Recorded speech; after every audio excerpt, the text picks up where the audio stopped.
Grab soundbites 25 and 26 first, and we'll get back to Foster Freeze here in just a second. I mentioned at the top of the program that Geithner appeared on Capitol Hill House Committee on the budget yesterday, the 2013 budget. Paul Ryan said leaders are supposed to fix problems. We have a $99.4 trillion unfunded liability. That's everything we owe everybody.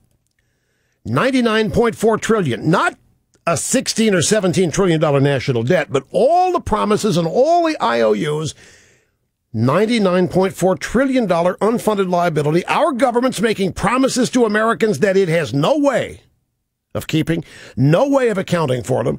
And so you're saying, Secretary Geithner, yeah, we're stabilizing it, but we're not fixing it in the long run. That means we're just going to keep lying to people. We're going to keep all these empty promises going. And so what we're saying is, in order to avoid a debt crisis, you're the Treasury Secretary. I mean, if we can't make good on our bonds in the future, who is going to invest in our country, sir?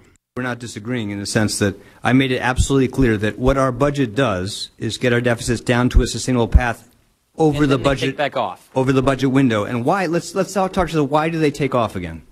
Why do they do that? Because we got 10,000 people retiring every day and healthcare costs going up. We have millions of Americans retiring every day, and that will drive substantial further rate of growth in healthcare costs. And so you are right to say we're not coming before you today to say we have a definitive solution to that long-term problem. He admits it.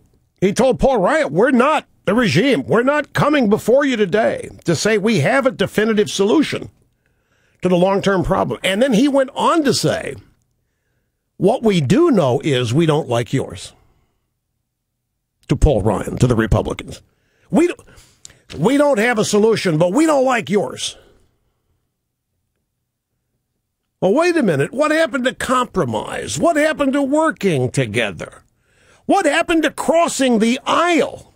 You notice how that only goes one way.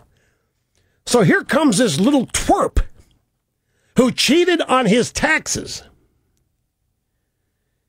And he says, we don't have a solution for this, but we don't like yours.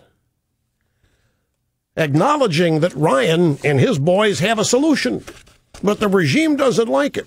And you know why? Because they don't want a solution.